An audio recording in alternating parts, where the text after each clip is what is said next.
के लिए, लेकिन बिगिनर के लिए हमें इसे सिंपल रखना होगा। स्टेप 1, सबसे पहले आप 4 आवर या 1 आवर एनालिसिस करते हैं, मतलब एक टाइम फ्रेम ट्रेंड के लिए, दूसरा एंट्री के लिए और तीसरा कॉन्फर्मेशन के लिए। लेकिन बिगिनर के लिए हमें इसे सिंपल रखना होगा। स्टेप 1, सबसे पहले आप 4 आवर या 1 आवर चार्ट खोलेंगे। क्यों? क्योंकि 4 आवर और 1 आवर चार्ट मार्केट का रियल ट्रेंड दिखाते हैं। यहाँ फेक मूव्स कम होते हैं और बड़े प्लेयर्स की एक्टिविटी साफ दिखती है। आपको बस ये देखना है मार्केट अप ट्रेंड में है या डाउन ट्रेंड में है या साइडवेज है, लेकिन आपको 4 घंटे पर सिर्फ कैंडल को देखना है, कैंडल के बनने का वेट नहीं करना है।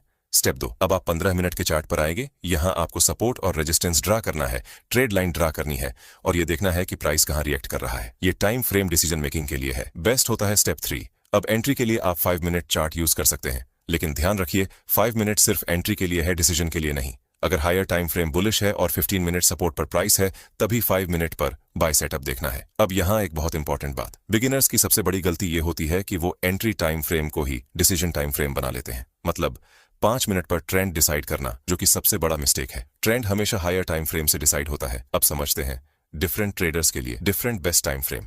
अगर आप फुल टाइम ट्रेडर हैं और डिसिप्लिन स्ट्रांग है तो आप 5 मिनट और 15 मिनट यूज कर सकते हैं, लेकिन हायर टाइम फ्रेम एनालिसिस के साथ अगर आप बिल्कुल बिगिनर हैं तो आपके लिए 1 घंटा और 5 मिनट सबसे सेफ कॉम्बिनेशन है। अब बात करते हैं सबसे ज्यादा पूछे जाने वाले सवाल की, क्या छोटा टाइम फ्रेम गलत है? नहीं, छोटा टाइम फ्रेम गलत नहीं है, लेकिन बिगिनर्स के लिए डेंजरस है।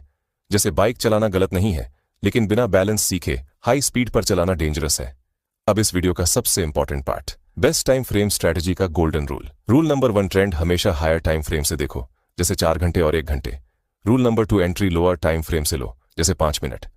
रूल नंबर 3, अगर हायर और लोअर टाइम फ्रेम मैच नहीं कर रहे तो ट्रेड मत लो, क्योंकि वहां पर ट्रैप हो सकता है। अगर आप सिर्फ ये 3 रूल फॉलो कर लेते हैं तो आपकी मिस्टेक्स होने का चांस काफी कम हो जाएगी।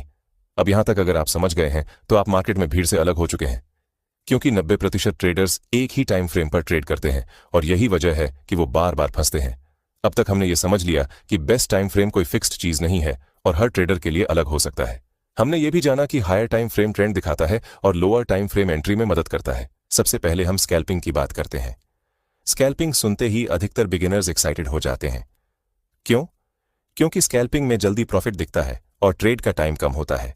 लेकिन यही स्कैल्पिंग सबसे ज्यादा डेंजरस भी होती है अगर टाइम फ्रेम गलत चुना गया हो। अब सोचिए, एक स्कैल्पर 1 मिनट की चार्ट पर बैठा है, हर कैंडल पर उसकी नजर है।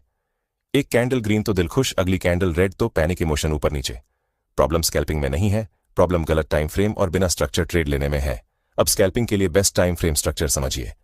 प्रोफेशनल स्कैल्पर कभी भी सिर्फ 1 मिनट चार्ट नहीं देखता, वो मिनिमम 3 टाइम फ्रेम देखता है। पहला हायर टाइम फ्रेम ट्रेंड के लिए, दूसरा मिडिल टाइम फ्रेम सेटअप के लिए, तीसरा लोअर टाइम फ्रेम एंट्री के लिए, जैसे higher time frame 15 minute, middle time frame 5 minute, lower time frame 1 minute. अब ध्यान से समझिए, अगर 15 मिनट चार्ट बुलिश है, मतलब हायर हाई बन रहे हैं, तो स्कैल्पिंग में सिर्फ बाय साइड देखनी है, सेल की सोच भी मत रखिए। अब 5 मिनट की चार्ट पर सपोर्ट रेजिस्टेंस ड्रॉ कीजिए या प्राइस एक्शन स्ट्रक्चर देखिए। बिगिनर्स यहां गलती करते हैं, वो 1 मिनट पर ही ट्रेंड डिसाइड करते हैं, जो कि पूरी तरह गलत है।